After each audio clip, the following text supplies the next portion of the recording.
Star ஹோட்டல்ல எதிர்பார்க்கறத சின்ன business பண்றவங்க கிட்டயும் எதிர்பார்த்தா எப்படி சார்?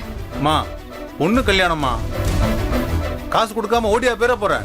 சார் உங்க மேல நம்பிக்கை இல்லாமல நான் பேசல சார். வேலையை தொடங்குறதுக்கு பணம் வேணும், அதுக்கு தான் கேக்குறேன். உசுர வாங்குறாங்களே.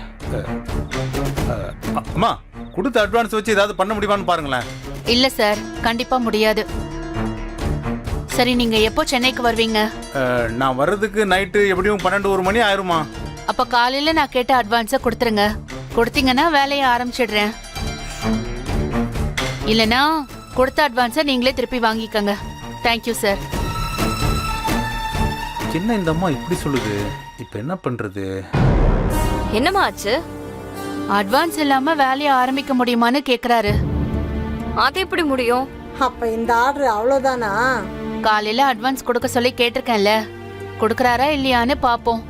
ஏக்கா, நான் வேற வேலை செய்யறவங்க எல்லார்கிட்டயுமே சொல்லிட்டேன். பாத்துக்கலாம் செல்வி.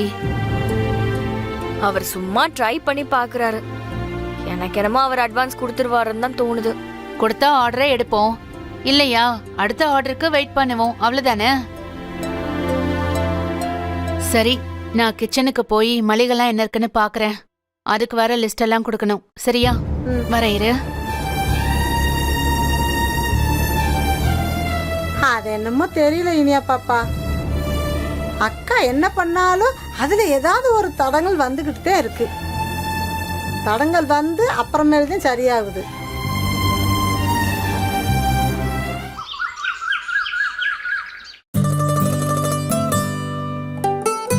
செல்வி சார், பாக்கியா எங்க? அக்கா கடைக்கு போயிருக்கு, வந்துரும். சரி. செல்வி, ஒரு காஃபி கிடைக்குமா? போட்டு வரேன் சார், உட்காருங்க. சரி.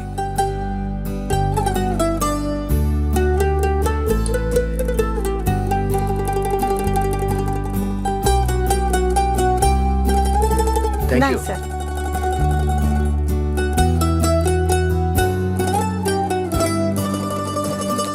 எவ்வளவுங்க? 100 ரூபா கொடுங்க. இந்தாங்க.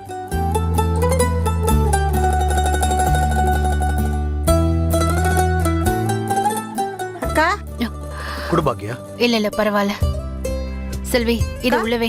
ஏக்கா, கடைக்கார பையன்ட்ட கொடுத்து விட சொல்ல வேண்டியதானே? இல்ல, அப்புறம் லேட் ஆயிடும், அதான் நானே எடுத்துட்டு வந்துட்டேன். சரிக்கா. குட் மார்னிங் பாக்கியா.